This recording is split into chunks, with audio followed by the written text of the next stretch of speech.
우리 옆에 있는 분들 인사 나누겠습니다. 예수님 안에 좋은 길 있습니다.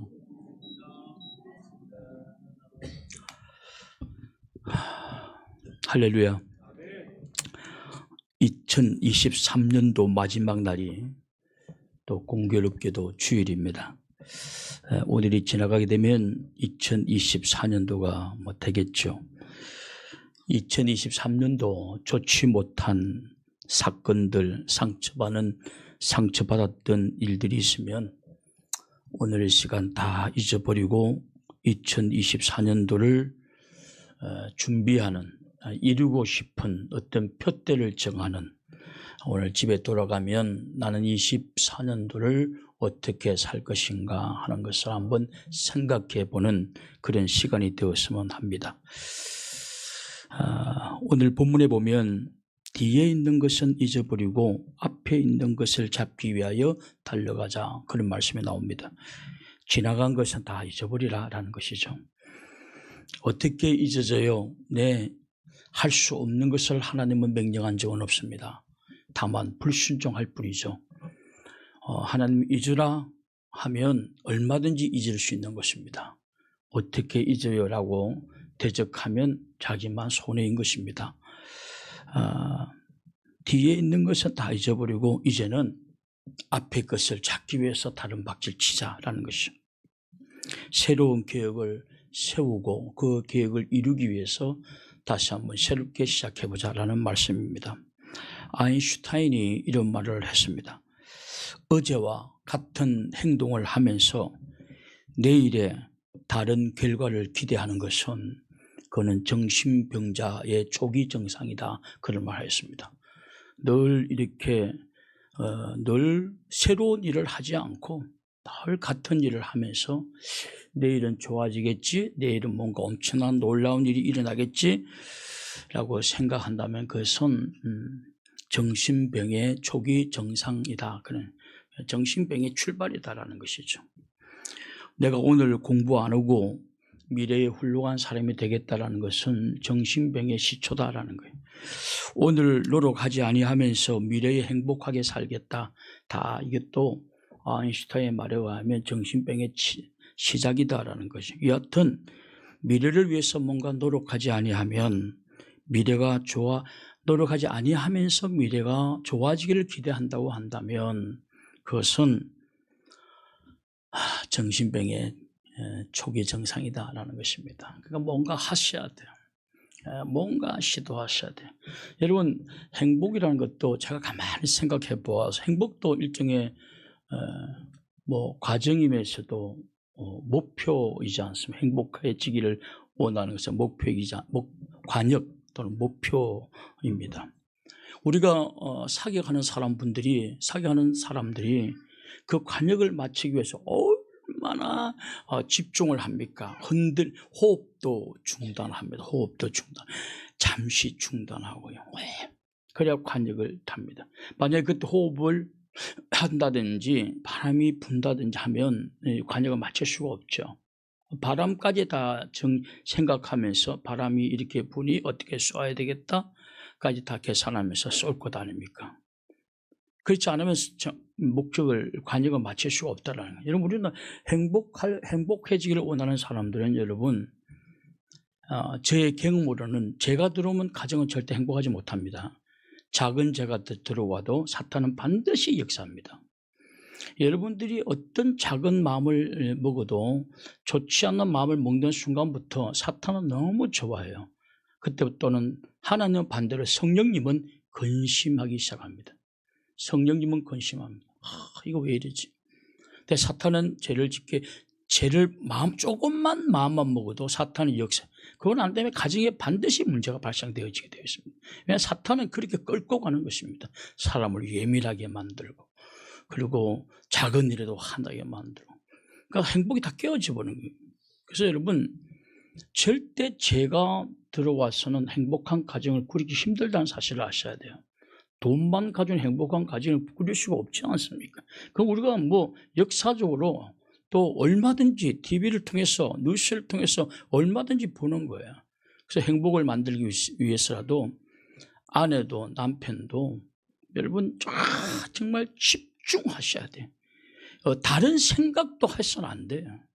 그렇지 않으면 반드시 문제 일어납니다. 여러분, 관이 목표를 정하고 나아가는 것. 그러기 위해서 뭔가 준비가 있어야 된다는 것이죠.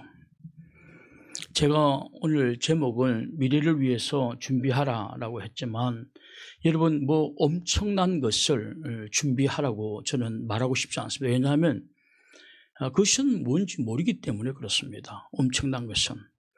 다만 내 생각에 오늘 내 생각에는 이런 것 정도는 준비해야 되지 않겠냐 하면 그냥 그거 준비하십시오.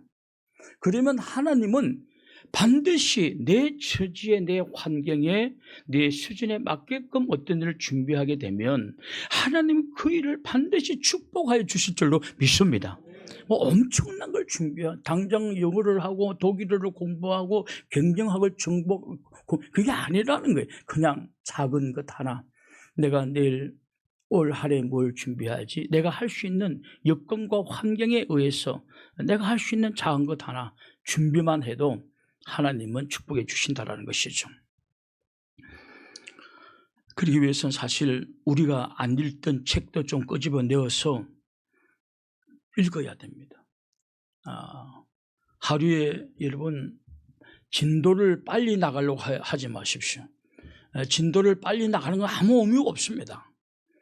씨름을 하듯이 그저 오늘 나는 한 페이지를 읽을 것이다. 한 페이지만. 그리고 정말 이해가 잘 되고 기분 좋으면 뭐 5페이지도 10페이지도 읽어갈 것이다. 그러나 오늘 목표는 한 페이지다. 한 페이지 자세히 읽는 거예요. 그리고 그렇게 하다 보면 그 평균 한 5, 6페이지 정도는 기본적으로 늘어나게 되어 있으면 1년이면 최소한 2-3권의 책은 여러분 완전히 여러분의 것이 되는 것입니다.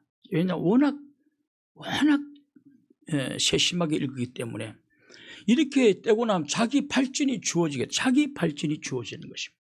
여러분 가치관의 발전이 오는 것입니다. 상상력의 발전이 오는 것입니다. 그래서 여러분 아무것도 들어오지 아니하면 여러분의 가치관, 여러분의 상상력, 여러분의 이렇게 공감의 능력 아무런 변화가 나지 않습니다. 아무런 변화가 나지 않습니다. 여러분 10년 전에 친구들 만나가지고 보면 변화된 친구들 있나요? 한 명이라도 변화됐다고 그 친구는 대단한 친구예요. 대부분 변화가 안 되죠. 왜 그런지 아십니까?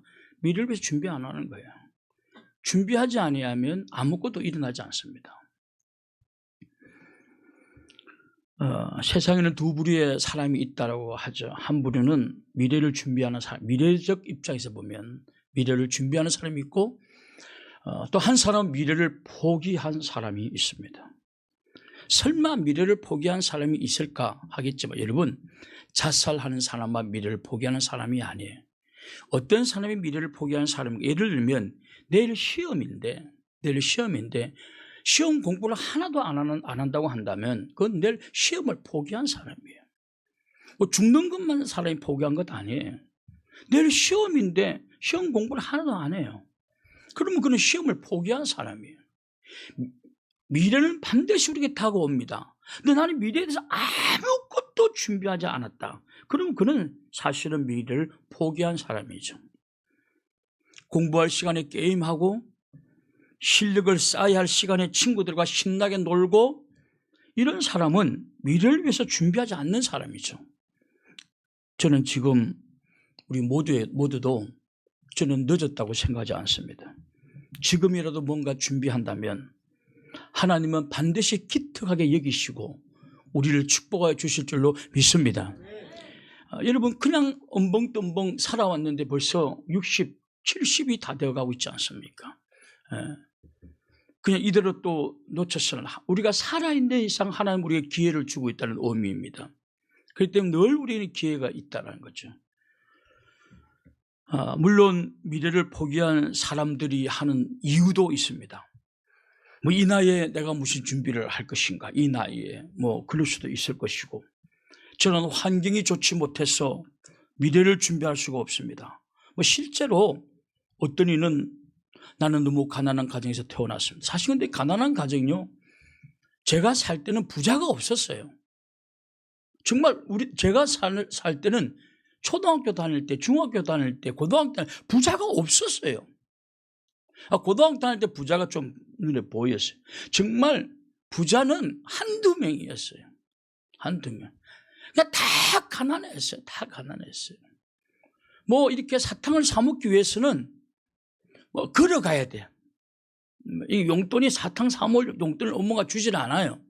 오늘 딱 차비를 가지고 몇몇 모여가지고 동네 애들 친구들 모여서 우리 오늘 걸어가고 저거 사 먹자.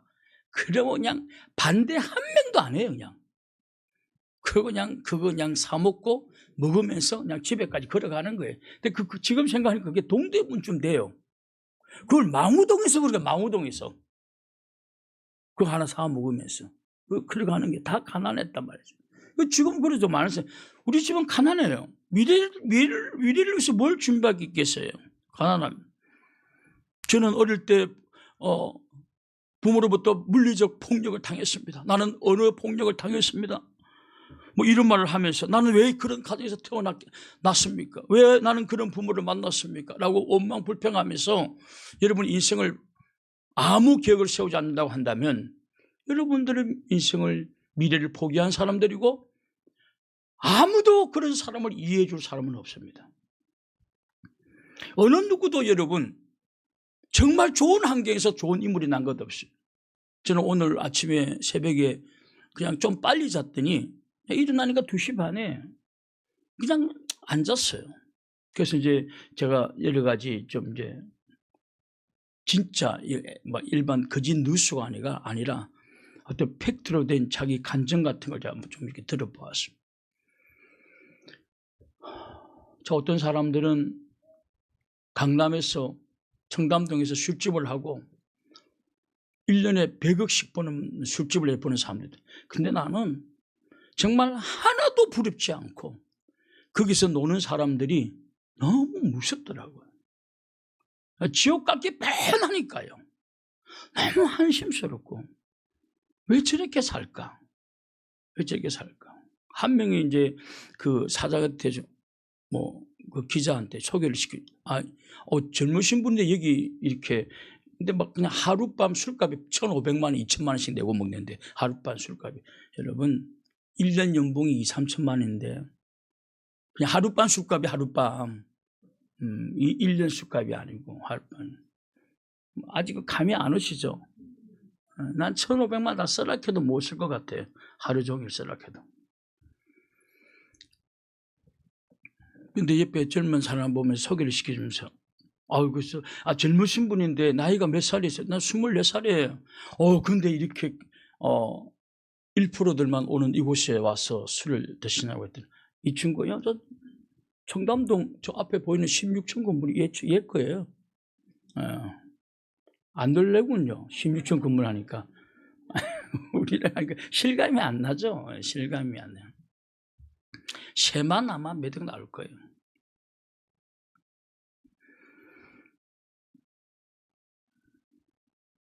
여러분 거기 그렇게 살아가지고 잘 될 사람이 있을까요? 그 풍부한 환경 속에서 정말 잘 될 사람이 있을까요? 나는 100% 안 된다고 봅니다. 그게 뭡니까? 20대에 하루에 2천만 원씩 3천만 원씩 술값으로 날리고 쓰고 나는 전혀 그걸 성공이라고 느껴지지 않아요. 그냥 썩었고 새벽에도 구토가 날 정도로 왜 이렇게 살까? 교회 와서 11조나 내면 잘 될 텐데 그런 생각도 좀 나더라고.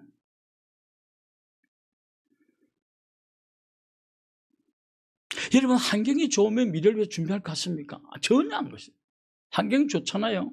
절대 미래를 위해 준비하지 않습니다. 제가 가만히 보면 미래가 좀 어려울 때 이 어려움을 타파하기 위해서 미래를 위해서 대부분 준비하는 사람들이 대부분 많아요. 어려운 환경 속에서.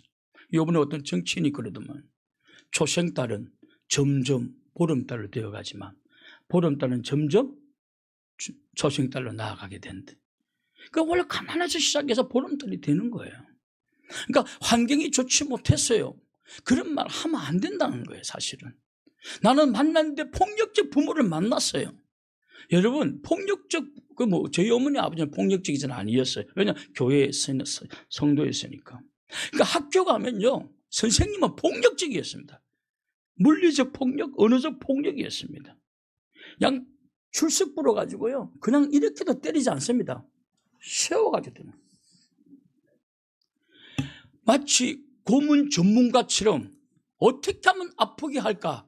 발바닥 때리는 것, 머리 뽑는 것, 아주 미개하게 이를 데 없는, 그거 다 당했어. 그래서 여러분, 그것 때문에 뭐 인생을 포기하신 분이 있습니까? 있겠죠. 여하튼 환경이 안 좋아서 저는 미래를 망쳤습니다. 그런 말 하면 안 된다는 사실이에요. 제 어릴 때 친구 이야기입니다. 지금 전혀 만날 수도 없고, 간혹 페이스북에 등장하지는 하지만 내가 아예 그에게 흔적도 남기지는 않습니다. 그 친구는 어릴 때 엄마가 돌아가셨어요. 그래서 아버지는 홀로 자식을 키우면서 살았습니다. 근데 아빠는 굉장히 부자였습니다. 그 당시 굉장히 부자였어요. 우리나라 뭐 역도협회의 부회장을 할 정도로 돈이 있습니다. 협회장을 부회장 하려면 돈이 있어야 되거든요. 근데 꽤 유명한 분이었죠. 근데 엄마가 없어요. 근데 아들 키우는데 아버지가 4살 많은 대학생 누나를 소개시켜 줘가지고 공부를 시켰습니다. 가정교사를 공부를 했어요. 근데 어느 날 이 가정교사가 새엄마가 되어버렸습니다. 4살 많은 누나였는데 가정교사가 새엄마가 되어버렸어요. 아버지가 그 가정교사 재혼을 해버리고 엄마라 부르라 한 거예요. 4살 많은 사람을 엄마라 부를 수가 없지 않습니까? 그런데 이 친구는 그 아빠를 이해할 수가 없는 거예요. 그때 이해할 수 없겠죠. 어릴 때는. 다 크면 이해가 되는데 아빠도 한 인간이고 외로울 사람이고 엄마가 돌아가면 또 새로운 아내가 필요한 사실을 얼마인지 뭐 이해하지만 그 당시 이해를 못했겠죠. 어리니까. 이럴 수가 있는가. 아빠를 원망하고 불순종하고 삐뚤어지기 시작하였습니다. 공부 안 합니다. 그 당시 차가 있었어요. 그 집에는. 자전거도 없는 시대에. 공부 안 합니다. 술을 일찌감치 배웠습니다. 나쁜 친구와 어울립니다. 가출도 합니다. 결국 학교에서 퇴학을 당합니다. 싸워서 아마 감옥도 갔다 온 걸로 알고 있습니다. 인생이 완전히 망가져 버렸어요. 이 친구의 마음에 들지 않는 현실 때문에 그는 인생을 포기했다고 말하겠죠. 누가 그를 위로하겠습니까? 누가 그를 아버지에게 책임을 전가시키겠습니까? 그러니까 변명이 되지 않는 거예요. 변명이 되지 않습니다. 그러면 여러분, 오늘 나에게 주어진 현실이 안 좋다고 해서 미래를 포기하는 것은 어느 누구도 이해할 수 없는 거예요. 아무도 이해해 주지 않습니다. 아버지 원망할 수 있어요. 어머니 원망할 수 있습니다. 가난 원망할 수 있습니다. 그렇다고 내 인생의 미래까지 포기해서는 되지 않는다는 사실. 좋은 환경에서만 좋은 인물이 나는 것은 절대 아니에요. 나쁜 환경이라도 나를 위해서 미래를 준비한다면 반드시 미래는 그런 주인공이 되는 거예요. 미래를 준비를 해야 돼요. 엄청난 걸로 준비하는 거 아니에요. 내가 할 수 있는 것 가지고 준비하는 거예요. 여러분, 요셉을 한번 보십시오. 요셉은 형들이 요셉을 왕따시키고 이방 땅에 노예로 팔아버렸습니다. 아마 사랑하는 가족이, 내 형들이 나를 노예로 팔아버렸다? 아마 그의 모든 가치관, 도덕, 윤리, 이 모든 것들은 전부 다 무너지는 거예요. 내가 이게 맞을 것이라고 생각했던 모든 다 무너지는 겁니다. 완전 정신세계가 파괴가 되어버렸죠. 멘붕이라고 그러지 않습니까? 멘탈이 붕괴되어져 버렸다는 거예요. 완전히 그냥 자기를 노예로 팔아버리시니까. 그리고 10대와 20대를 노예 생활을 합니다. 아무도 알지 못하는 곳에 가서 짐승같이 살아갑니다. 만약에 나쁜 환경에 떨어진 자기 자신을 바라보면서 이방 땅의 노예로 판 행들을 원망하고 술 마시고 방탕한 삶을 살았다면 요셉은 실패한 인생이 되었을 것입니다. 그러나 요셉은 그렇게 하지 않았습니다. 행들을 원망하고 환경을 원망하면서 자기 인생을 낭비하지 않았습니다. 복수의 칼도 갈지 않았습니다. 이 더러운 세상 막 살자 그렇게 하지도 않았습니다. 요셉은 가슴이 아프고 억울했지만 그는 미래를 포기하지 않았습니다. 행들이 원망스러웠겠지만 그래도 그는 최선을 다해서 살았습니다.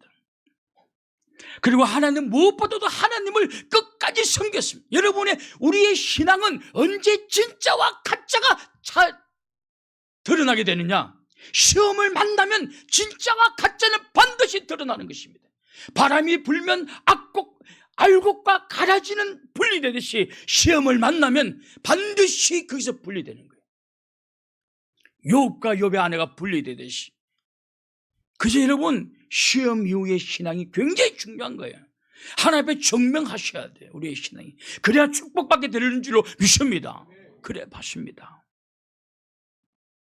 여하튼 요셉은 그렇게 하지 않았습니다. 행들을 원망하고 환경을 원망하면서 자기 자신의 인생을 낭비하지 않았습니다. 복수의 칼도 갈지 않았습니다. 될 대로 되라. 그리고 보디발의 아내가 유혹을 할 때 넘어가지도 않았습니다. 요셉은 가슴이 아프고 억울했지만 그는 미래를 포기하지 않았습니다. 하나님을 계속 섬겼습니다. 하나님과의 교제를 놓치지 않았습니다. 비록 나는 이방 땅에 있지만 나의 모든 삶은 하나님의 목전, 눈앞에서 이루어지는 것이다라고 생각을 했습니다. 그리고 성실히 했습니다. 죽게 하듯이 했습니다. 점점 그의 명성은 퍼져나기 시작합니다. 이제는 보디발은 요셉이 한 일은 더 이상 이렇게 찾아보지도 않습니다. 왜냐? 보나마나 완벽하게 했을 것이기 때문에. 감옥에 떨어졌을 때 간수들이 그의 모든 일을 맡기고도 요셉이 한 일은 조금도 의심하지 않았습니다. 했는가 아닌가 확인도 안 해요. 왜냐? 보나마나니까. 그리고 마침내 인정받더니 애굽의 총리까지 됩니다. 요셉도 미래를 포기하지 않았어요. 원망 불평하지 않았습니다. 너무 억울했지만 끝까지 하나님을 섬기고, 그리고 마침내 애굽의 총리가 되었어요. 어떻게 요셉에게 이런 삶이 주어졌을까? 요셉은 억울한 환경을 원망하면서 미래를 포기하는 어리석은 삶을 그는 선택하지 않았습니다. 요셉은 자신이 만난 삶을 억울하고 분했지만 요셉은 그것 때문에 인생의 미래까지 포기하지는 않았습니다. 그는 하나님을 섬기면서 성실하게 살았습니다. 요셉이 한 일은 어떤 것도 의심받지 않았습니다. 성실. 하나님의 백성들은 성실해야 될 줄로 믿습니다. 성경에 보면 하나님은 늘 신실하시다. 신뢰하실 만하다라는 것입니다. 신뢰하실. 이건 대단히 위대한 것이에요. 결국 그는 미래의 위대한 인물이 되었습니다. 될 대로 되라는 투로 미래를 포기하지 않았습니다. 미래를 위해서 내가 할 수 있는, 내 여건 안에서 내가 할 수 있는 일을 찾았습니다. 그것은 충성하는 것이었습니다. 내가 이 가정의 총무로서 충성하고 감옥에서 맡겨준 총무로 충성하는 것입니다. 그것이 미래를 포기하지 않는 사람들인 것입니다. 그렇게 미래를 포기하지 않고 나한테 주어진 여건과 환경과 처지에 맞게 준비한다면 하나님은 몹시 기특하게 여기시고 그를 축복하여 주실 줄로 믿습니다. 하버드 대학을 졸업한 한 젊은 청년이 있었습니다. 그는 하버드 출신이니까 굉장히 수재였겠죠. 그래서 어린 나이에 변호사가 됩니다. 20대 변호사가 됩니다. 30대에 해군 차관보가 됩니다. 30대 후반에는 민주당 부대통령 후보가 됩니다. 최고의 인생이었습니다. 잘 나가는 인생이었습니다. 저 사람은 얼마 못 가서 미국 대통령이 될 것이라고 사람들은 다 예견을 하였습니다. 그런데 그에게 청청병력과 같은 소리가 떨어집니다. 피곤한 틈을 틈타서 소아마비균이 들어와고 그 당시에 소아마비는 치명적이었습니다. 지금은 수술만 하니까 소아마비도 정상적인 걸음을 걸어가더라고요. 소아마비도. 결국 이 사람은 39살 때 소아마비가 걸려서 하반신이 마비되어졌습니다. 최고로 잘 나가던 시절 소아마비에 걸린 것입니다. 모든 사람은 그의 인생이 끝났다라고 생각을 했습니다. 그도 몹시 낙심하였습니다. 수없는 밤을 눈물로 지새웠습니다. 내 인생 39세, 우리나라로 하면 40세 됐겠죠. 내 인생 39세로 내 인생이 종치고 막을 내리는구나 단식했습니다. 그러나 그는 소아마비 때문에 미래를 포기하지 않았어요. 그는 결심을 합니다.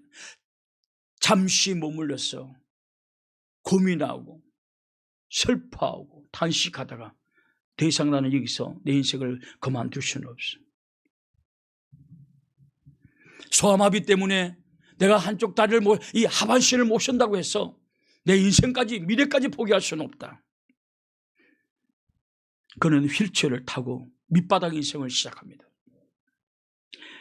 재산을 털어서 재활센터를 여러분 우리가 오늘 병들고 이렇게 하면 재활센터에서 여러분 하죠. 이 재활센터가 바로 이 사람이 만든 거예요. 이 재활센터를 이 사람이 직접 자기 돈으로 만들었어요. 이것을 국가에서 제도화시킨 거예요. 나중에는. 그리고 눈물로 하나님께 부르짖었습니다. 하나님, 제가 할 수 있게 하옵소서. 이 싸움에서 승리하게 하옵소서. 내 인생 여기서 끝나지 않게 도와주옵소서. 눈물의 기도를 하였습니다. 그 결과 뉴욕주 상원의원에 복귀하게 됩니다. 그리고 1945년 4월 12일 미국의 대통령에 당선됩니다. 그리고 미 역사상 유일하게 사선 12년이니까 그 당시에 대통령이 3년이었나요? 저는 3선이라고 알고 있었는데 또 어떻게 보니까 4선으로 기록된 게도 있더라고요. 여하튼 유일하게 3선 대통령 아니면 4선 대통령 12년 동안 한 국가의 근자에서 있었습니다. 이 사람 누구죠? 우리가 잘 아는 루즈벨트.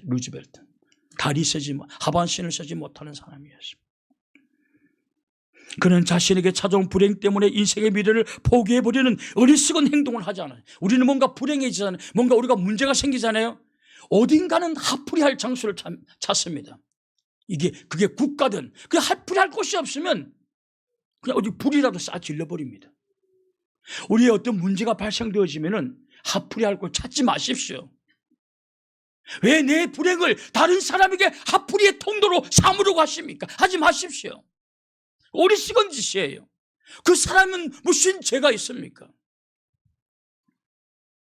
근데 많은 사람들이 자기에게 문제가 생기면 어딘가 하풀이의 대상을 찾습니다. 그리고 만만한 사람을 선택하죠. 그리고 거기에다가 자기의 온갖 울분을 다 쏟아놓아 버리죠. 그러니까 원인을 찾아서 쏟아놓게 돼. 굉장히 안타까운 일입니다. 하나님 몹시 싫어하는 행동들이. 그냥 하나님의 섭리를 받아들여야 돼. 그리고 미래를 다 잊어버리고 미래를 다시 한번 설계해야 되는 줄로 믿습니다. 루즈벨트가 그랬다는 거예요. 소아마비 때문에 내 인생을 포기할 수 없다 했습니다. 미래를 포기하지 않는 이 단순한 결단 하나가 미국의 대통령이 되게 만들어 주었습니다. 여러분, 지금 우리는 어떤 사람은 빚쟁이에 쫓길 수도 있습니다. 백마에 시달릴 수도 있고 가난하고 나이 들고 나이가 많이 들어서 할 일도 없을 수도 있습니다. 그래서 여러분 미래까지 포기하라 하십니까? 그래도 미래는 포기하지 마십시오. 엄청난 것을 하려고 하지 마십시오. 그냥 작은 건 내가 할 수 있는 것, 내가 할 수 있는 것을 하십시오. 여러분 나이가 젊다고 한다면, 청년이라고 한다면 저는 그들에게 제2외국어를 해보라고 건면하고 싶어요. 영어 좀 하십시오. 놀지 말고, 더 이상 놀지 말고 영어 하십시오. 이번에 미국의 어느 기업가가 싱가포르에다가 엄청난 회사를 세웠어요. 근데 왜 싱가포르에 세웠습니까? 한국도 좋은데 했더니 싱가포르에서 영어가 가능하다나, 대부분 모든 사람들이 영어가 가능하다나. 우리나라 대부분 많은 사람들이 다 영어를 할 수 있었다고 한다면 아마 그 사람은 한국에 그 엄청난 회사를 세웠을 것입니다. 저는 나이 젊은 분들에게, 청년들에게 영어 하라고 권면하고 싶습니다. 그냥 영어를 포기하지 마십시오. 언제 잘할지 기약은 없지만 날마다 조금씩 해보라. 날마다 조금씩 해보라는 것입니다. 그렇다면 먼 훗날 영어를 아예 포기한 사람과는 비교도 할 수 없는 경지에 올라가 있게 될 것입니다. 그 어느 정도 기초가 쌓이고 좋아지게 되면 그때는 정말 열심히 하게 될 것입니다.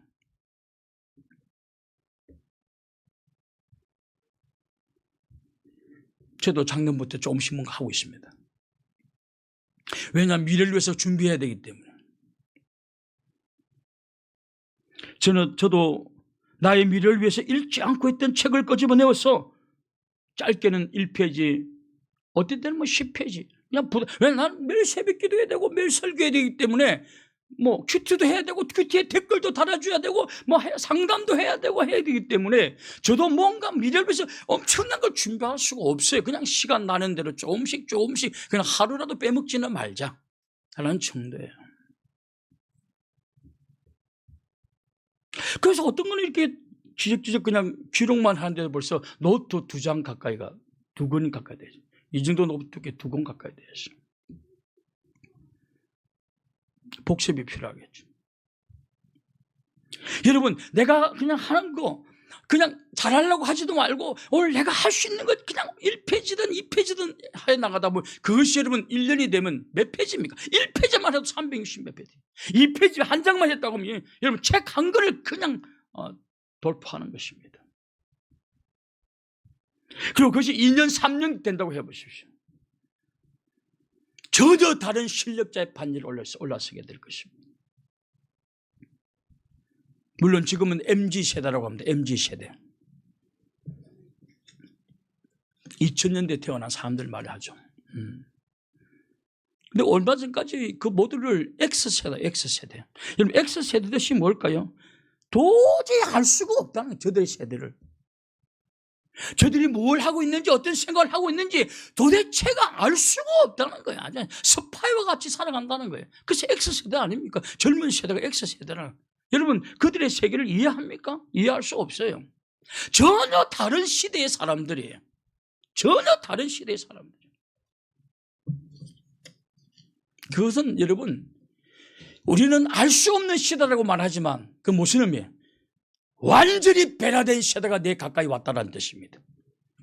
우리는 우리의 자녀들이 X세대, 알 수 없는 세대예요.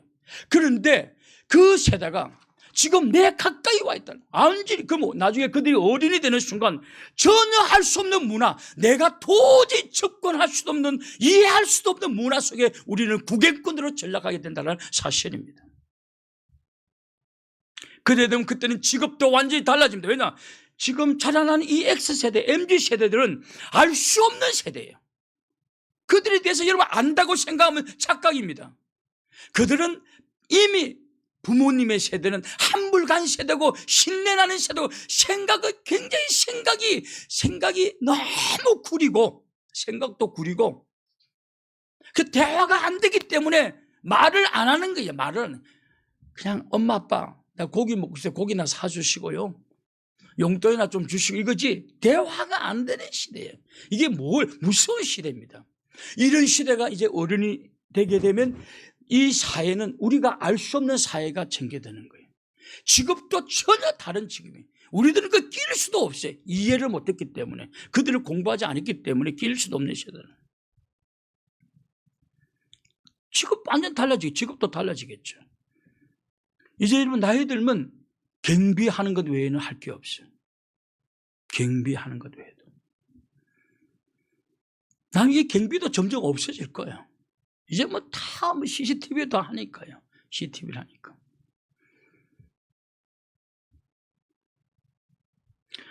지금 우리의 미래는 다른 알 수도 없는, 분명히 내 딸, 내 아들인데 알 수도 없어요.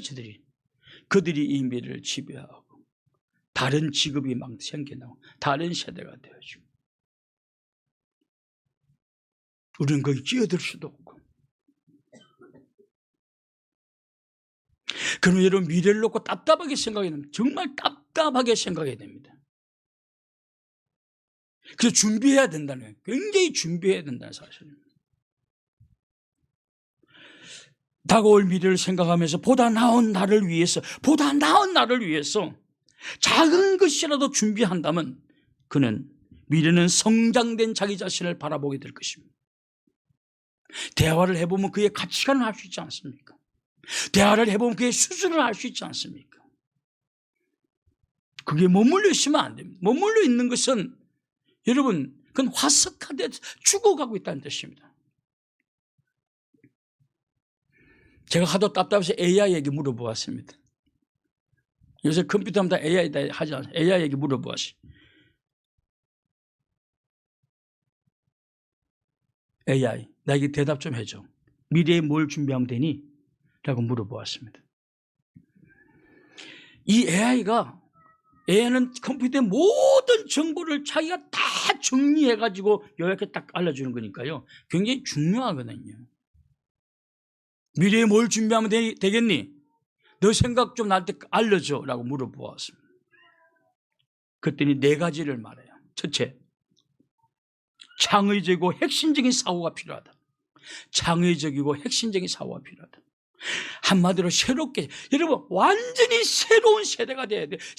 여러분 지금 생각 다 비우고 새로운 생각을 해야 돼. 새로운 생각. 창의라는 게 뭡니까? 새로운 생각을 의미합니다. 변혁이 핵심이 뭡니까? 무거운 것을 바꾸는 것을 다 새거 무거운 것을 바꾸는 것입니다.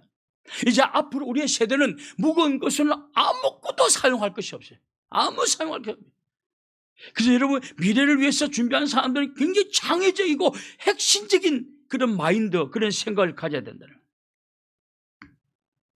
그리고 그래서 여러분 책은 보기 싫어도 읽어야 돼요.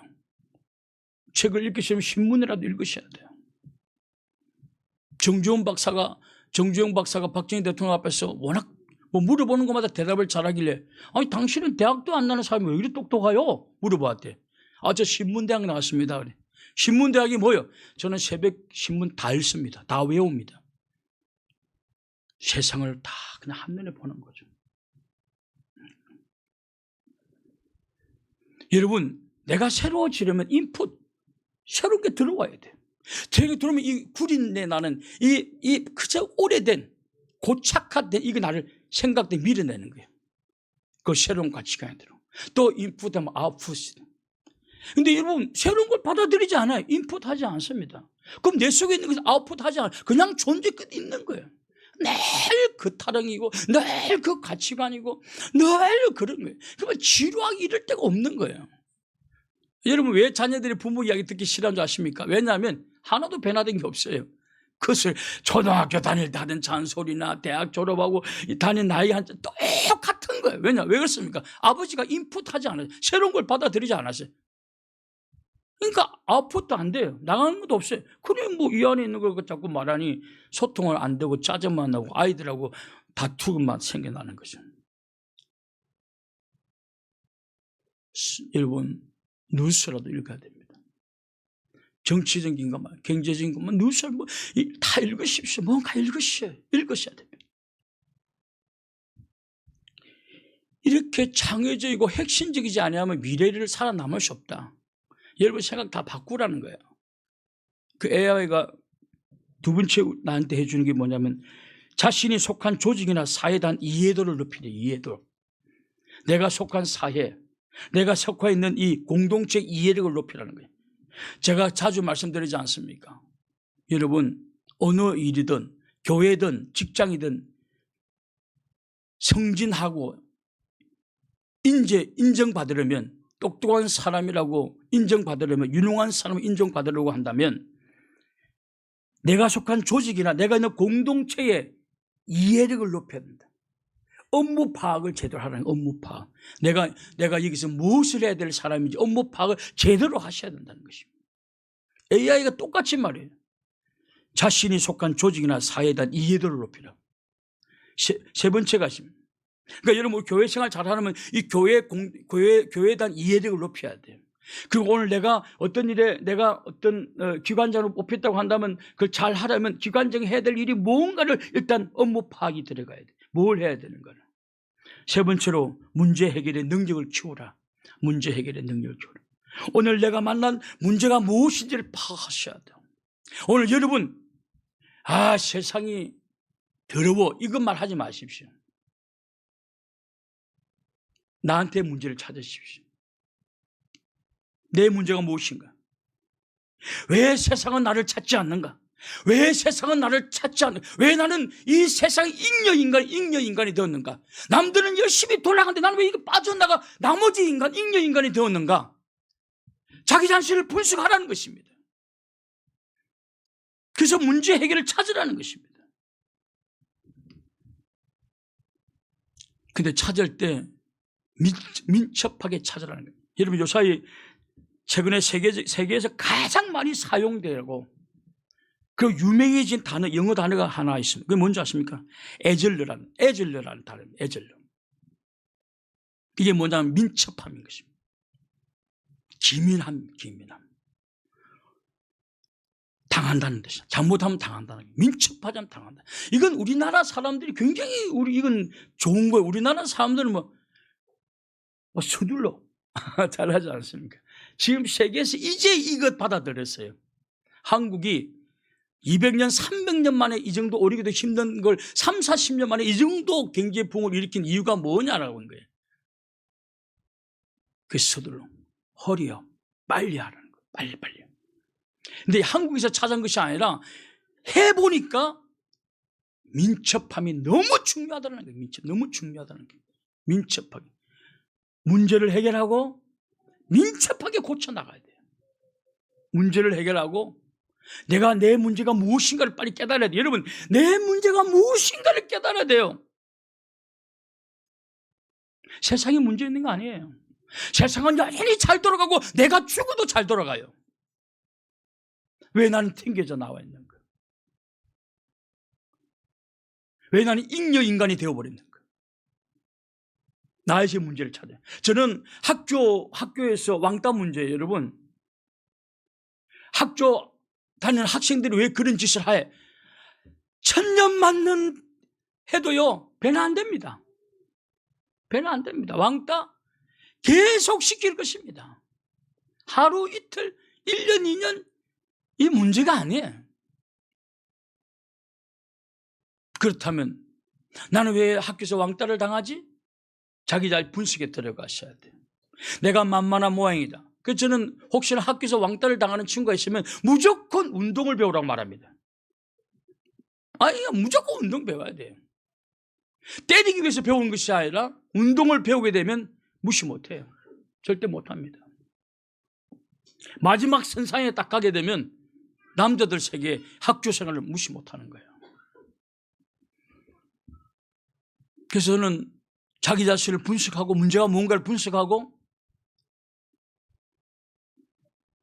막 눈에 힘주고 다니지라는 말을 하지 않겠지만 내 눈이 뭔가 만만해 보이는 눈인가도 하고 확인해 봐야 돼요. 그리고 쌍꺼풀 하고 싶으면 연락해 주시면 같이 가겠습니다. 10명을 모으고 있는 중인데 아직도 10명이 안 모아졌어요. 저도 은퇴하면 새로운 인생을 살고 싶어요. 한 번도 살아보지 않는 인생을 살고 싶어요. 여하튼 문제 해결할 능력을 키워야 돼요. 여러분 문제 없는 곳은 문제는 늘 있습니다. 그러면 여러분이 문제를 해결하면서 나갔어야 돼요. 네 번째로 AI가 이런 말을 해주었습니다. 지속적인 학습을 하라. 이 말은 자기 발전을 추구하라는 지속적인 학습을 하라. 자신을 계속 발전시켜 나가라는 것입니다. 여러분들이 사용하는 단어가 책을 읽지 않거나 신문을 보지 않게 되면 쓸데없는 정치 노름에 빠져가지고 이기라 저라 하게 되면 그 인생 수준이 확 떨어지게 되고 똑똑한 사람들이 이용당하게 되죠. 그 정신적 성념아, 야 우리 편이 이겨서 정신적 기분 좋아. 자기 호집에 들어오면 아무것도 없어. 그러니까 이렇게 바보와 같은 인생을 우리가 살아간다는 것입니다. 평생을. 꼭두같이 노릇, 정치인들이 꼭두같이 노릇을 하면서 살아간다는 거예요. 모이라 하면 자기 돈 내고 가고, 그래서 뭐 월급이나 주거나 뭐나 혜택도 없어요. 저는 일찌감치 깨달았어요. 정치인들, 내 호주머니에 이익을 챙겨주지 못하는 정치인들은 하루아침에 바꿔야 돼요. 뭐 내가 지지하는 정당 아무 의미가 없어요. 그래서 그가 당선되고 하면 여러분의 정신세계만 그냥 기분이 좋을 뿐이지 여러분은 아무리 혜택을 못 봐요. 그들만 잘 먹고 잘 사는 그들만의 세계, 그들만의 축제. 우리는 그들의 구경꾼만 된다는 거예요. 왜 그 짓을 하십니까? 자기 자신을 발전시키라는 것입니다. 104살 된 김행석 교수가, 내가 그 사람 그 책이 너무 쉬워요. 뭐 100살을 살아보니 뭐 그런 책들입니다. 그 김행석 교수가 쓴 책, 또 인터뷰한 내용을 한번 보십시오. 내가 100살을 살아보니 사람이 진짜 전성기는 65세 때부터 65세. 여러분 65세 안 됐죠? 아직 정성기가 안 온 거예요. 아직 안 온 겁니다, 여러분. 65세가 딱 되면 전성기가 옵니다. 그때는 자식놈들이 책 사달라고 아무도 돈 달라 하지 않습니다. 이해가 안 됩니까? 등록금 달라고 아무도 말하지 않습니다. 내 돈 가지고 살면 되는 거죠, 그때부터는. 여러분, 제가 이제 나이가 돼서 은퇴할 때 되니까 노후에 대해서 이렇게 많은 공부를 합니다. 이제 집도요, 진짜 큰 집에 살면 안 돼요. 미국과 한국을 유럽과 한국을 비교해 놓은 걸 보니까 한국이 더 부자야. 유럽에 비해서 한국이 뒤처지질 않아요. 막 6억. 근데 요번에 어떠한 경제 짚어봤습니까? 줄을 쫙 세어보았더니 하나도 빚 없고 자기 돈 딱 3억 갖고 있으면 딱 중상층이에요. 중이에요, 중. 3억 2천만 원인가. 3억만 있으면 우리나라 중간이에요. 근데 지금 그 사람들이 빚내가지고 큰 아파트 사면 6억 7억짜리 사니까 자기 재산이 6억 7억인 줄 알아요. 아니요. 그건 빚이에요. 그리고 이자돈 막 내가면서 금전주로 막 쪼달리는 삶을 사는 거예요. 근데 미국은, 유럽은 또 비슷한데 유럽은 보니까 안 그래요. 왜? 그러니까 미국은 집값이 너무 작아요. 집값에 들어가는 것은 한 30%, 나머지 70%는 금융을 가지고 이용해가지고 물질적으로 굉장히 풍성한 삶을 사는 거예요. 그래서 결심했어요. 큰 집 살 돈 없지만 큰 집 살 돈이 있어도 나는 절대로 큰 집 안 살고 죽을 때까지 이사가지 않을 정도의 집에서 싼 집을 사서 여하튼 현금을 좀 가지고 있어야 되겠다. 현금. 집 있는 분들은, 여러분 집 팔겠지 하지만 그 집 안 판대요. 거의 못 판대요. 그럼 누구만 좋아요? 자식 새끼들만 좋은 거예요. 그 원수 새끼들. 응? 살아생전 빼먹고 죽어서 유산 받고. 그건 뭔 짓입니까? 그렇게 해서 안 된다는 거예요. 여러분, 우리 노인네들, 장년들 정신 차립시다. 자식들 썩으면 안 돼요, 여러분. 정신 차려야 돼요, 여러분. 정신 차려야 됩니다, 여러분. 근데 그분들이 집을 갖고 있다가 나중에 급하면 파냐? 안 판대요. 팔면 죽는 줄 안 돼요. 와, 진짜 이거 안 변할 것 같아요. 변하지 않습니다. 그래서 고생하다 가는 거야. 그리고 이제 죽고 나면 그 얼마 되지 않은 재산 나누기 위해서 가족끼리 전투가 시작되는 것입니다. 안타깝죠. 한국에는 재산을 80%, 90%가, 여러분, 90%가 집값에 다 들어있고요. 현금이 없어요. 그러니까 통장에 돈이 없어요. 미국에는 30%가 집값에 있고 70%는 통장에 있는 거예요. 그러니까 입출근하는 통장에는 아무 이득이 없고요. 이렇게 뭐 신탁이 몇 개 넣어야 되겠죠. 최소한 그렇게 해야 되겠죠. 뭐 머리 좋은 사람들은 뭐 주식도 하겠지만 잘못하면 날릴 수도 있으니까. 요번에 보니까 할아버지들 어린 게 많이 홍콩 어린 게 많이 날렸더라고 보니까 할아버지들. 그러니까 함부로 하면 안 되죠. 지속적인 학습이 필요하다. 근데 65세 때가 인생 전성기랍니다, 여러분.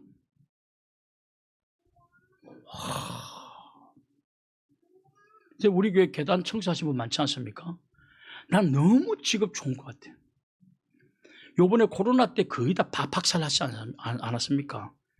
근데 우리 교회는 박살나지 않았어요. 계단에 있는 이상 망하지 않습니다. 망하지 않습니다. 안 망합니다. 그 여러분 이제 주택을 맡기잖아요. 주택보험 들어가게 되면 65세부터는 들어가게 되면 1억에 20만 원밖에 안 줘요. 3억 해봤자 60만 원. 근데 70대부터 받으면 또 달라요. 또 70대부터. 75세부터 받을게라고 한다면 이건 좀 굉장히 많은 액수를 받습니다. 그러니까 65세부터는 받지 마시고 아예 한 75세까지 일하는 게 좋아. 그리고 아니 이제 조금씩 일하고 그리고 이제 집 맡기고 75세 때부터는 집 맡기고 이렇게 받아 먹으면 돼요.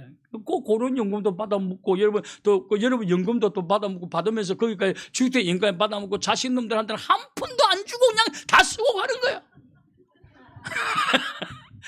다 주고 가는 거야. 자식들은 주기도 알아요. 제가 말했잖아요. 돈 많은 자식들은 절대 제대로 된 자식이 없습니다. 좋아는 하겠지만 하여튼 이게 네 가지가 A의 답변이었습니다. 지속적인 학습을 하라. 근데 이분이 김혜식 교수가 이런 말을 해요. 80까지는 성장하더라. 80까지는. 80 넘어가니까는 조금 모르겠는데 80까지는 성장하더래. 지금 그분이 성경 주석 쓰고 있어요. 성경을 주석하고 있어요. 성경을 자기 나름대로 주석을 하고 있어요. 뭐 그렇지 않으니까 그렇게 하겠죠. 대단하신 분이죠. 대단하신 분. 그러니까 여러분 65세 이전 아직 전성기가 오지 않았으니까 힘을 가지십시오. 65세부터 전성기가 온다니까요. 그때부터는 엄마 나 돈 좀 이게 아무도 엄마 돈을 주는 사람이 생기지 용돈 달라는 사람은 이제 없어지는 거예요.